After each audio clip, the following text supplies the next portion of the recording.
207, 2 negative, so equals negative 2, negative 2, 14, again, x times 2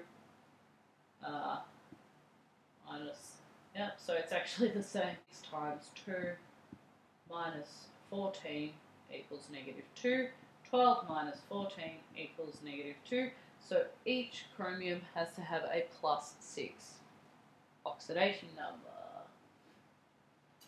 Okay? Final one.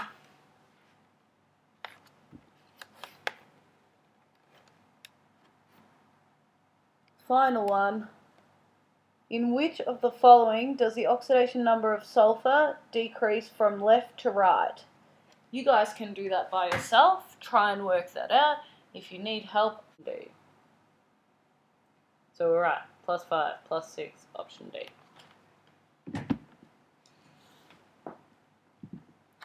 Now next, you guys are probably familiar with this, and I'll try and do a demo when we get back. But basically, different oxidation states can result in different colours. This only applies to transition metals. So we might notice that some transition metals have some colours in some oxidation states, and others have other colours in other oxidation states. Now, FeCl2 is named iron chloride. The Fe is in the +2 oxidation state. FeCl3 is named iron 3 chloride and is in the 3+ oxidation state. And basically, they are different colours, right? And here we can see vanadium at a 2+ oxidation state, it's a nice dark blue. At a 3+ oxidation state, it's about a green, light blue at the 4+, and 5+ gives us a yellow, nice yellow colour. Be nice if I could show you in real life, but there's nice YouTubes as well for you guys to look at if you're interested. And here we have plutonium. Okay, writing redox equations. This is where students find it the most difficult. Let's go. Half equations. So they find these easy if they're easy kind of equations. But once you get to the more harder ones, I understand it does get harder. Practice makes perfect. If potassium is ionized to form a potassium ion, it needs to lose one electron. This is an oxidation reaction. It has lost an electron. It has risen in oxidation number. So we can write the equation like so. The free electrons can then be used to reduce another substance. For example, silver can be reduced by adding 2 electrons to form the silver solid that we all know and love. Okay, the equations must be balanced. Okay? This is important. So if you had those 2 equations, how would you balance them? How would you balance these equations? We need to balance basically for the electrons, right? So we have 1 electron in this equation, but we have 2 in the other. This doesn't make sense because if this needs 2 electrons, then it can't just grab 1 to form some silver or something like that. It's going to need 2. So what we need to do is times the top equation by 2, timesing the whole thing by 2. So basically we get 2K plus 2Ag plus, and then plus 2 electrons makes 2Ag plus 2K plus, and plus 2 electrons. Because there are 2 electrons on this side and 2 electrons on that side, we can simply rub out the electrons. You don't need them on both sides, they cancel out. So we're left with 2K plus 2Ag plus makes 2Ag plus 2K plus. Sure that's what's going to happen? Let's go.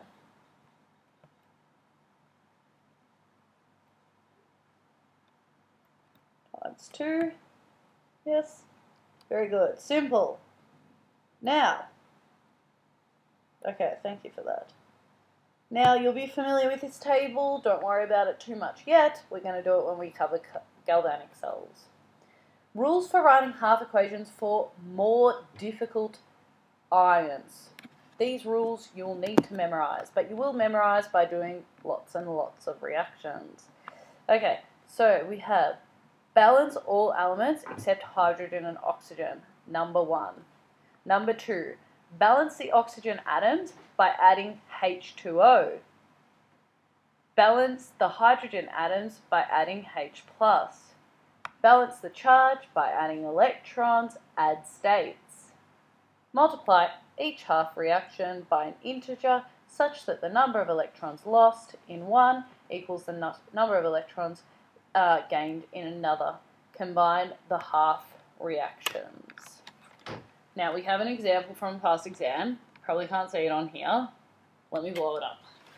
Let's just say that we have this reaction, and this is a past exam question. Now the question asks, what is the correct half equation for the reduction reaction? So when we are gaining electrons or we're lowering in oxidation number. Okay, so how can we tell? Let's first of all find out what is being reduced to write the reduction reaction. We have 2 negative charge, negative 2 charge equals negative 1, negative 6, x minus 6 equals negative 1 plus 5. 5. Now we have negative 1 here, okay, and on this side we have positive, 0. Okay, so positive 5 to 0 is the reduction reaction. But have a look at this. Negative 1 to 0 is the oxidation reaction. I is being oxidized and reduced. So remember what I said a little while ago where if you have like the same atom in 2 different states, you need to be specific about which one's being oxidized and which is being reduced. So you could write I in iO3 negative is reduced. And then you could write I negative in I negative is oxidized. But we're only interested in the reduction reaction, so let's work with that.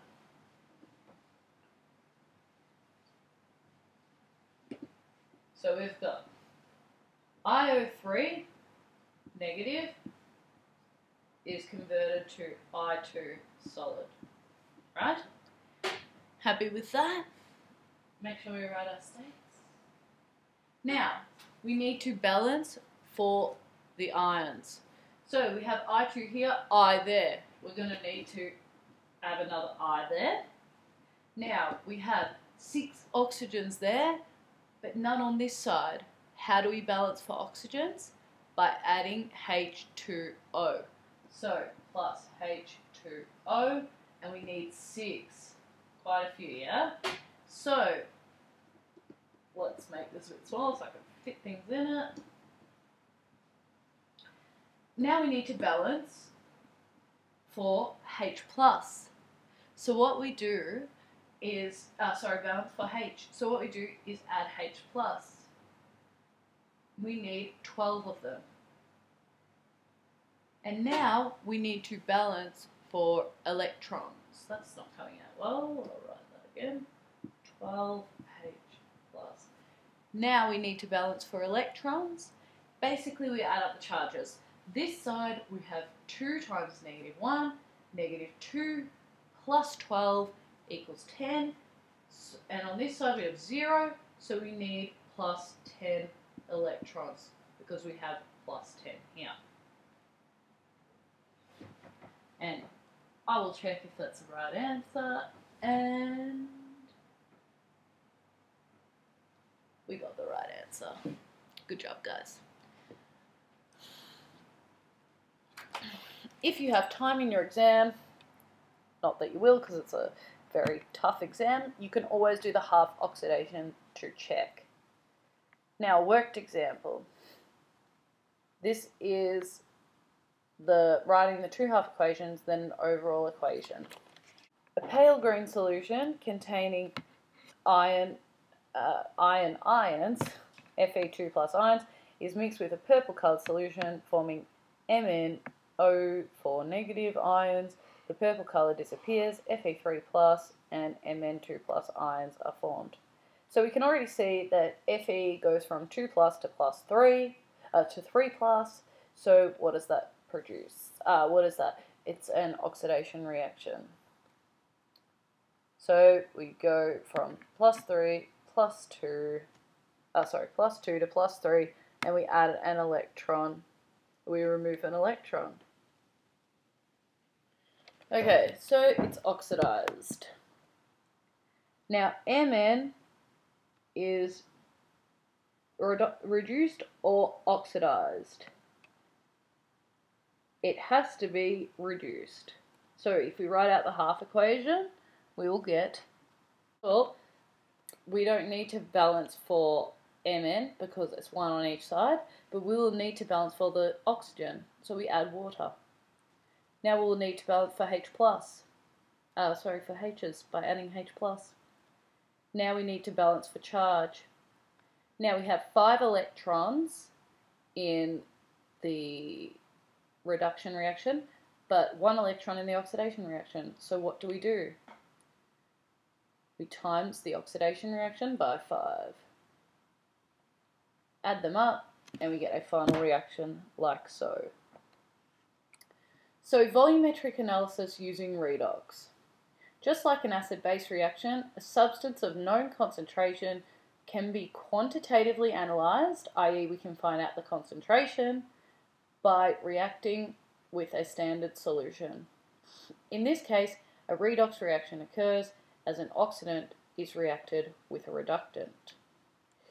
In some cases, a colour change in reactants themselves indicates the equivalence point. So that's even more accurate than an indicator, isn't it? Because it just changes when it changes from oxidant to reductant.